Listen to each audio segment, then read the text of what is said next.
दोस्तों आज हम आपको बताएंगे कि एक कमांडो की ट्रेनिंग इतनी खतरनाक और सख्त क्यों होती है। दोस्तों एक कमांडो 10,000 सैनिकों के बराबर होता है। घने और खतरनाक जंगलों के बीच जहरीले सांपों से निपटते हुए इसे दुश्मन द्वारा कब्जाई जमीन को वापस छुड़ा लाना आसान लगता है। यही वजह है कि किसी भी देश की सुरक्षा ऐसे ही कमांडो के हाथों में होती है, जिन्हें हर देश अपनी सेना को फौलाद बनाने के लिए कड़ी से कड़ी ट्रेनिंग देता है। इन्हें जिस्मानी और जहनी तौर पर मजबूत बनाया जाता है। इनकी ट्रेनिंग देखकर तो आप सर से लेकर पाँव तक कांप जाएंगे। यकीन नहीं आता तो आप खुद देख लीजिए। और जब आप अंत में पाकिस्तान के कमांडो के बारे में जानेंगे तो आप चौंक जाएंगे। तो क्या वो हमसे ज़्यादा मजबूत है? आपको क्या लगता है? कमेंट बॉक्स में ज़रूर बताइएगा। Number 1, 36 hours stretch training camp. दोस्तों पैरा कमांडो का चयन सेना की अलग अलग रेजिमेंट से किया जाता है। इसके बाद इनकी ट्रेनिंग के लिए इनको पैरा कमांडो की ट्रेनिंग कैंप भेज दिया जाता है, जहां इन्हें 3 से 6 महीने तक सख्त बेसिक ट्रेनिंग दी जाती है। इसके बाद इनकी 36 घंटे की एक खास स्ट्रेस ट्रेनिंग होती है। 36 घंटे की इस बेहद ही सख्त और भयानक तकलीफ देने वाली ट्रेनिंग में खरा उतरने के बाद ही कमांडो को सम्माननीय मैरून रंग की कैप मिलती है, यानी बलिदान का ताज। 36 घंटे की इस स्ट्रेस ट्रेनिंग की शुरुआत रात के वक्त से होता है। अधूरी नींदों से जवानों को उठाकर एक लाइन में खड़ा होने का ऑर्डर दिया जाता है। आपको बता दें कि ये जवान पिछले 1 हफ्ते से सिर्फ 1 या 2 घंटे की ही नींद लेते आ रहे हैं। इसके बाद जवानों को अधूरी नींद में ही बार बार रूटीन एक्सरसाइज करनी होती है। ऐसा तब तक होता रहता है जब तक इनमें से कोई एक हार ना मान ले। इसके बाद जवानों को एक 30 किलो के बैटल लोड को लेकर खड़ी पहाड़ी पर चढ़ाई करनी होती है, जो कि 10 किलोमीटर लंबी होती है, लेकिन इसे 2 घंटे में कंप्लीट करना होता है। इसके बाद अपने दोस्त को कंधे पर लाद कर चलना होता है, जो कि इस भावना से प्रेरित होता है कि पैरा कमांडो किसी भी परिस्थिति में अपने साथी को दुश्मन के बीच नहीं छोड़ेंगे। इतना ही नहीं, इसके बाद इन जवानों को 1.18 किलोमीटर के दायरे को 3 राउंड लगाने होते हैं, जिसमें हर राउंड में वजन को बढ़ा दिया जाता है। पहले राउंड में जवानों को 30 किलो का बैटल लोड, 7 किलो के हथियार, साथ में 20-20 लीटर के 2 जेरिकेन को लाद कर इन्हें चक्कर लगाना होता है।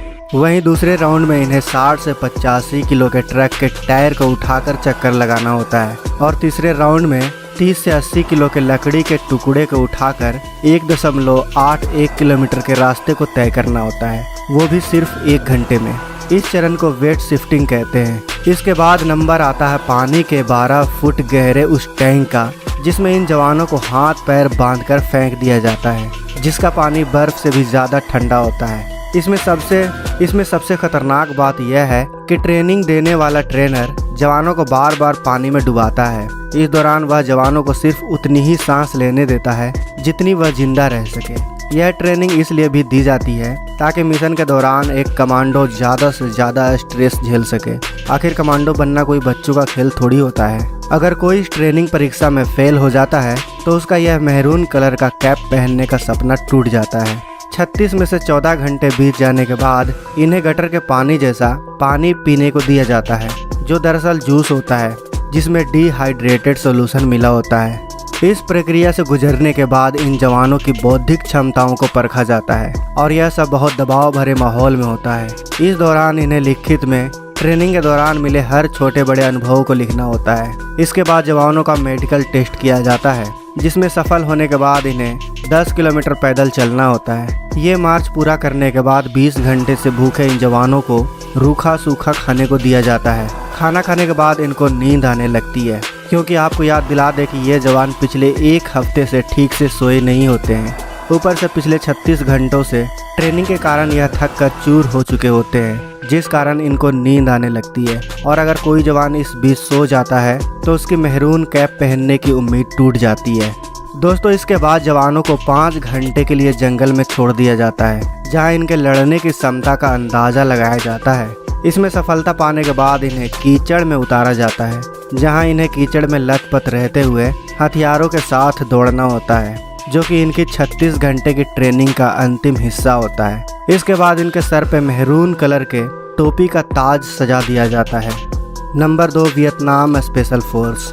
दोस्तों इस ट्रेनिंग की शुरुआत कांटेदार तारों पर नंगे पैरों से चलने से होता है। फिर इन जवानों को इन नुकीले तारों पर लिटा दिया जाता है। इतना ही नहीं, इनके ऊपर से बाकी के जवानों को भी गुजारा जाता है। इसके बाद इन्हें शारीरिक रूप से मजबूत बनाया जाता है। इस दौरान इनके हाथ, पैर, कंधे पर पत्थर रखकर हथौड़े से तोड़ा जाता है। ट्रेनिंग के अन्य चरणों में जवानों को नुकीले कीलों पर नंगी पीठ के बल लिटा दिया जाता है और इनकी छाती पर एक बड़ा सा पत्थर रखकर उसे हथौड़े से तोड़ा जाता है, जिससे कई बार सैनिक घायल भी हो जाते हैं, लेकिन इनके मुंह से आह तक नहीं निकलती। दोस्तों, बात यहीं ख़त्म नहीं हो जाती। इसके बाद इनके ऊपर धारदार चाकू को गिराया जाता है, लेकिन इनका शरीर इतना सख्त हो चुका होता है कि ये चाकू इनका कुछ नहीं बिगाड़ पाते। इसके बाद इन जवानों को नंगे पांव शीशे के टुकड़ों पर भी चलाया जाता है, वो भी भारी वजन के साथ। और फिर दोस्तों, इसके बाद शुरू होती है इन जवानों की असली ट्रेनिंग, जिसके तहत इन्हें धारदार तलवार पर नंगी पीठ लिटाकर इनकी छाती पर एक बड़े से पत्थर को रखकर उसे हथौड़े से तोड़ा जाता है। अब देखिए वियतनाम सेना के इस जवान को, कैसे यह जवान गर्दन में लिपटी लोहे के मोटे रॉड को मोड़ देता है और फिर 1 मिनट में इससे आज़ाद भी हो जाता है। तरह तरह के ट्रेनिंग से गुजरने के बाद यह कमांडो शारीरिक रूप से चट्टानों की तरह मजबूत हो जाते हैं। इसके बाद इन सैनिकों को पानी के अंदर, पहाड़ों पर, घने जंगलों में लंबे समय तक भेज दिया जाता है, जहां वो युद्ध के लिए ही ट्रेंड किए जाते हैं। तब जाकर यह सेना का हिस्सा बन पाते हैं। Number 3, Gorkha boot camp. दोस्तों, गोरखा रेजिमेंट के कमांडो को मौत से जरा भी डर नहीं लगता। ये वही हैं जिन्होंने द्वितीय विश्व युद्ध में हिटलर से टक्कर ली थी। गोरखा कमांडो जान कुर्बान करने में हर वक्त तैयार रहते हैं। इनकी भर्ती के लिए हर साल बूट कैंप का आयोजन किया जाता है, जिसमें लगभग 10,000 से ज़्यादा जवानों को चुना जाता है, मगर इनमें से कुछ ही योग्य निकल पाते हैं, जिन्हें कई तरह की सख्त ट्रेनिंग से गुजरना पड़ता है, जिसमें 25 किलो के वजन के साथ पहाड़ी पर चढ़ाई शामिल है, जिसे 1 घंटे में पूरा करना अनिवार्य होता है। रेस में सफल होने वाले इन्हें बेसिक ट्रेनिंग देकर बेस कैंप भेज देते हैं। यहीं से गोरखा दुश्मन के लिए फौलाद बनकर बाहर आते हैं। यही वजह है कि इनकी खुखरी बिना दुश्मन के सर कलम किए वापस म्यान में नहीं जाती। आपको बता दें कि गोरखा कमांडो सिर्फ भारतीय सेना में ही नहीं, बल्कि यह नेपाल और ब्रिटेन आर्मी में भी है। Number 4, people's liberation army China. दोस्तों, चीन के सैनिकों को बेहद सख्त ट्रेनिंग से होकर गुजरना पड़ता है, लेकिन इनकी ट्रेनिंग बाकी देशों से बिल्कुल अलग होती है, जिसमें इन्हें जिंदगी और मौत का सामना करना पड़ता है। ट्रेनिंग के दौरान इन सैनिकों को बच्चों की तरह जिंदा हैंड ग्रेनेड से कैच अप कैच खेलना होता है, जिसके ब्लास्ट होने से पहले इन्हें जमीन में दबाना होता है। अब आप खुद सोचिए कि ये कितना खतरनाक है। आपका क्या कहना है चीन के इस पागलपन पर? कमेंट बॉक्स में अवश्य बताइए। आपके कमेंट पढ़कर हमें बहुत मजा आएगा। Number 5, special service group Pakistan.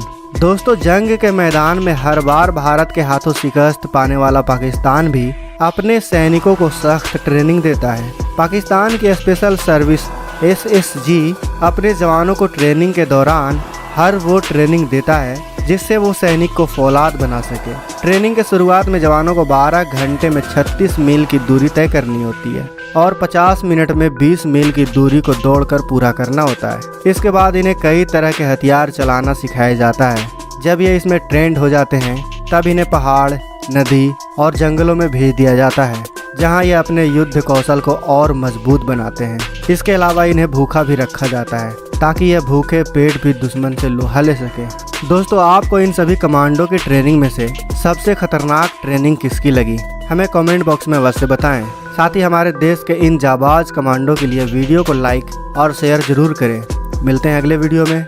जय हिंद, जय भारत।